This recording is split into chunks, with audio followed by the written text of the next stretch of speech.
Hello guys, welcome to my YouTube channel. आपका अपना channel HK sir English. आज मैं आपके लिए कंटिन्यूअस सेशन स्टार्ट कर चुका हूं, जो कि एक वीडियो हमने प्रेजेंट इंडेफिनिट की करा भी दी है। जिस बच्चे ने वो वीडियो नहीं देखी वो बच्चा उस वीडियो को जरूर देखे, और ये मेरी गारंटी है आपसे कि आप इस वीडियो को देखने के बाद पास्ट कंटिन्यूअस टेंस में कोई मिस्टेक कभी नहीं करोगे। और ये बहुत इंपॉर्टेंट है आपके लिए जो बच्चे एजुकेशन लाइन से जुड़े हुए हैं।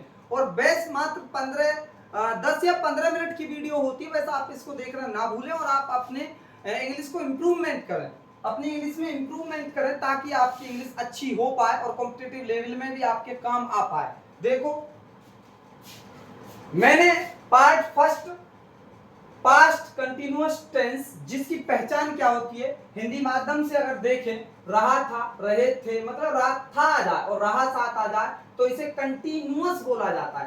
कंटिन्यूअस वैसे कोई टेंस नहीं होता, टेंस तो तीन ही होते हैं, प्रेजेंट, पास्ट और फ्यूचर, बट ये इसके पार्ट्स होते हैं। और कंटिन्यूअस की मात्र एक पहचान है, चाहे प्रेजेंट हो या पास्ट हो या फ्यूचर कंटिन्यूअस हो, उसमें सिर्फ बी प्लस वी फोर्थ आता है। यही बात आपको सीखनी है, सिर्फ इसमें be plus V fourth. Be की फॉर्म होती है प्रेजेंट में तो इज आर एम होती है, पास्ट में वॉज और वर होती है। इसे वॉज पढ़ा जाता है, होठों को आगे निकाल के डब्ल्यू को प्रोनाउंसिएट करना चाहिए, वॉज एंड वर।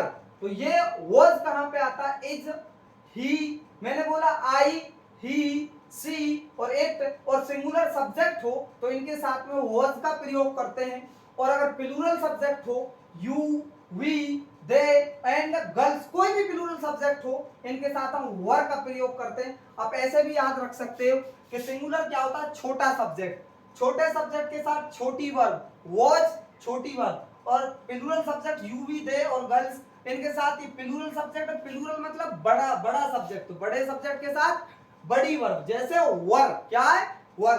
कुछ एग्जांपल्स, कुछ वर्ब्स मैंने लिखी है, जैसे देखो यहाँ पे डांसिंग नाचना, स्माइलिंग मुस्कुराना, एंड कॉलिंग बुलाना, राइटिंग लिखना, स्पीकिंग क्या होता है, बोलना।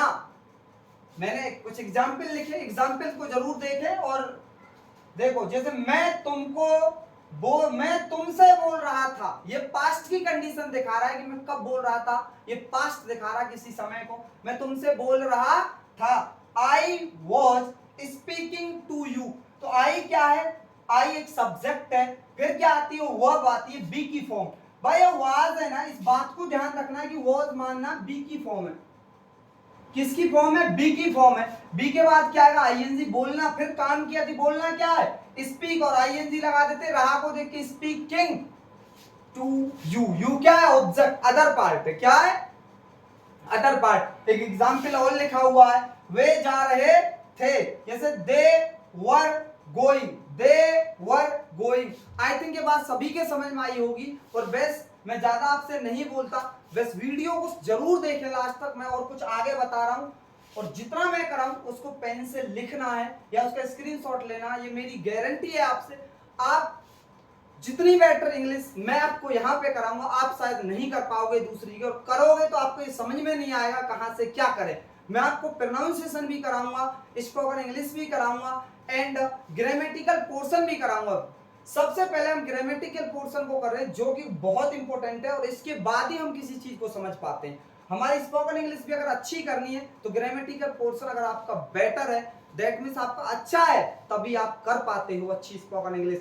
आप रिटन पोर्शन कर पाते हो ग्रामर के बेस पर। अगर आपकी ग्रामर वीक है तो आप इंग्लिश में एक अच्छा इंप्रूवमेंट नहीं कर सकते। मैं कुछ एग्जांपल्स आपके लिए बता रहा हूं और देखना है। देखो, ये सभी ने लिख लिया होगा, और जिस बच्चे ने नहीं लिखा वीडियो को पीछे करके स्क्रीनशॉट ले लेना, और स्क्रीनशॉट नहीं लेते तो नोटबुक पे आप जॉट डाउन कर लेना। कुछ वर्ड्स और बता रहा हूं मैं, जैसे देखो, हमने बोला कि तुम सो रहे थे, कल की बात है, मैंने बोला तुम कल सो रहे थे। ये बात है पास्ट की, ये बात तुमको दिख रहा है कि पास्ट बोलते हैं उस समय को, जो समय निकल गया, जो समय बीत गया वो समय पास्ट होता है, दैट मींस यस्टरडे। बीता हुआ समय पास्ट होता है। कैसे बनाएंगे, यू प्लूरल सब्जेक्ट है तो वर आएगी, क्या आएगी यू के साथ, वर। यू वर स्लीपिंग और कल के लिए क्या लगाएंगे, येस्टरडे। क्या लगाएंगे, येस्टरडे। क्या बोलेंगे, येस्टरडे। और कुछ एग्जाम्पल्स देख लेते हैं इसके साथ साथ। हम एक एग्जाम्पल हमने देखा, किसी का नाम लिया, मैंने बोला रवि। रवि रवि नाच रहा था। रवि नाच रहा था। रवि नाच रहा था तो कैसे बनाएंगे, रवि एक सिंगुलर सब्जेक्ट है, दैट मींस ये कि अकेला लड़का, एक लड़का। अगर ज्यादा होते तो प्लूरल माना जाता। एक के साथ क्या लगाएंगे, वॉज। Ravi was dancing.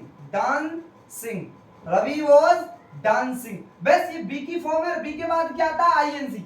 ये बात अगर आपने माइंड में सेट कर ली कि जितना भी कंटिन्यूअस होता है पूरा कंटिन्यूअस बेस्ट है, बी आएगा। और बी के बाद क्या आएगा, आईएनजी फॉर्म, जिसे वी फोर्थ के नाम से जाना जाता है।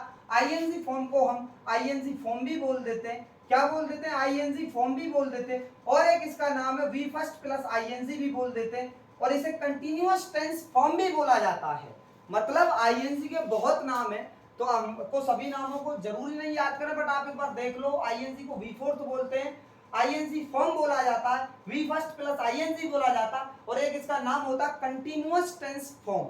आई थिंक ये सभी के समझ में आया होगा। और मैं कुछ और एग्जांपल्स बताता हूं। देखो, इसको देखने के बाद हमने पहली बात, जिन बच्चों ने मेरा प्रेजेंट कंटिन्यूअस नहीं देखा, वो वीडियो को जरूर डिस्क्रिप्शन में लिंक, उसको जरूर देखें। उसको देखने के बाद ही ये समझे। तीनों कंटिन्यूअस होने के बाद मैं आपको एक ऐसा क्लू बताऊंगा कि आप कभी कंटिन्यूअस में मिस्टेक नहीं करोगे। और सभी बच्चे कंटिन्यूअस में मिस्टेक करते हैं। लगता है ऐसा है, बहुत सिंपल है, बस सिंपल नहीं है। अगर आप सही तरीके से सीख नहीं पाते तो सिंपल नहीं होता, और आप अगर अच्छे से सीख लेते तो सिंपल होता। हाँ, ये बात सही है कि सिंपल होता है, लेकिन अच्छा आप सीखो तभी तो होगा सिंपल।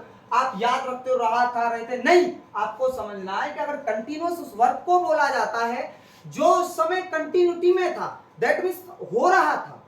जब कोई काम हो रहा था तो उसी बात को तो कंटिन्यूअस बोलेंगे। हमने बोला भाई कुत्ते भौंक रहे थे, जब हम उसकी बारात में गए तो कुत्ते भौंक रहे थे, तो उस समय भौंक रहे थे जब हम बारात में गए। तो ये कंटिन्यूटी दिखा है, दैट मींस उस काम का जारी होना दिखा है, उसे कंटिन्यूअस बोलते हैं। अब ये मत रटो रहा था, रहे थे, नहीं, ये बिल्कुल रॉन्ग है। रॉन्ग है, मैं कह रहा हूं रॉन्ग है। और सभी ये गलत सिखाते हैं कि रहा से कंटिन्यूअस की पहचान नहीं होती। ऐसे बहुत टेंस है जिनमें रहा नहीं आती, फिर भी वो कंटिन्यूअस माने जाते हैं। मैंने बोला कल तोता बैठा था। कल तोता बैठा, तो बैठ रहा था उस समय। मैंने बोला कल भैंस सोई थी, तो सोने का ये सेंस होगा कि सो रही थी उस समय। ये सेंस अभी सभी बच्चे लगाएंगे। मैं आपको एक थॉट प्रोसेस पे डिपेंड कर दूंगा। मैंने पहली वीडियो, इनसे जो पहली वीडियोस हैं जो इंडिफरेंट बताई, मैंने बताया अगर आप थॉट प्रोसेस से चलोगे तो आप कभी मिस्टेक नहीं करोगे। जो बच्चा सिर्फ हिंदी से चलेगा, जो रटेगा, वो कभी सक्सेस नहीं होगा। आपको थॉट प्रोसेस लगाना है अपना, कि उस सेंस पे डिपेंड होना कि सेंस क्या बोल रहा है इस चीज का। तो देखो, मैं 2-3 एग्जांपल और आपके लिए कराता हूं। इन वर्गों को इरेज कर रहा हूं, और सभी बच्चे, कि कोई भी वर्ग हो, आना जाना, खेलना, नाचना, पीना, दौड़ना, मुस्कुराना, लिखना, पढ़ना, पढ़ाना, सभी में आईएनजी लगा दो, कंटीन्यूअस टेंस फॉर्म हो जाएगी। बस आपको याद क्या रखना है, आईएनजी फॉर्म सभी याद रख लेते, चक्कर कहां पड़ता, बी की फॉर्म में। भाई बी की फॉर्म ही तो है इज, आर, एम, वॉज, वर।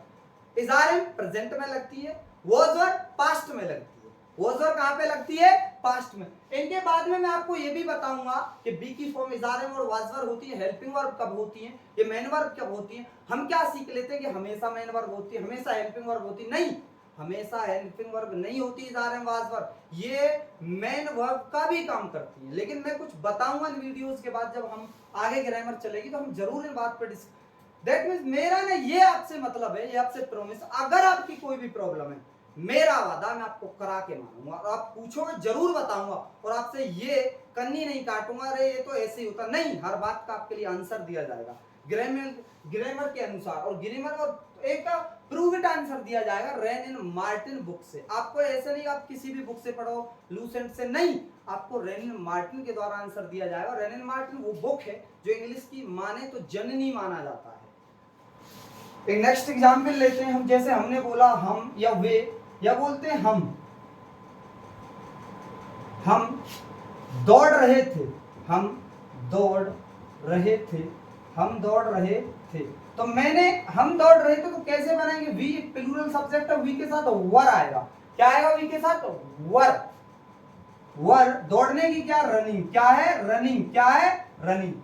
अच्छा एक बात और देखो, जब सभी बच्चे एक कंफ्यूजन होती है हमें कि सर रन की स्पेल RUN होती है लेकिन डबल एन क्यों हो जाती है। ऐसे बहुत वर्ड है जिनमें डबल एन हो जाती है। मैं आपके लिए सिर्फ एक पॉइंट बता रहा हूं, बड़े ध्यान से देखना और समझना है आपको। अगर आप इस बात को समझ गए तो भूलोगे भी नहीं और आपकी कंफ्यूजन भी दूर हो जाएगी कि डबल क्यों होता है। देखो कुछ वर्ड ऐसे होते हैं RUN, अगर इसमें लास्ट में सिंगल कॉन्सोनेंट आता है और एक मात्रा, सिर्फ एक वाउल्स हो उसमें, कितनी मात्रा, मोनोसिलेबिक कहा जाता है, एक मात्रा वाला वर्ड हो इंग्लिश में और मात्रा किससे हो, लास्ट वाले कॉन्सोनेंट से पहले हो, तो हम ING जोड़ते समय या हम ER जोड़ते समय या हम ED जोड़ते समय लास्ट के अक्षर को डबल कर देते हैं। जैसे मैंने बोला रनर, क्या बोला रनर, या मैंने बोला रनिंग, क्या बोला रनिंग, मैंने कर दिया ना इनको डबल, क्यों कर दिया, क्योंकि ये मोनोसिलेबिक है। मोनोसिलेबिक का मतलब होता है, मोनो का मतलब वन होता है एक, और सिलेबिक का मतलब होता है मात्रा। जिन वर्ड्स में एक मात्रा आए और वो मात्रा लास्ट वाले लेटर से जस्ट पहले हो तो हम ING जोड़ते समय या ER जोड़ते समय या ED जोड़ते समय लास्ट कॉन्सोनेंट को डबल कर देते हैं। जैसे कुछ वर्ड और बताऊं मैं आपके लिए, जैसे वर्ड लिया मैंने स्विम, क्या लिया स्विम, तो इसमें लास्ट में कॉन्सोनेंट है और कॉन्सोनेंट से पहले आई है, आई क्या एक मात्रा है, तो मैंने लगाया स्विमर, क्या लगाया स्विमर, तो ER लगा दिया तो मैंने डबल कर दिया इनको। या फिर मैं बोलूं स्विमिंग तो डबल M हो जाएगा।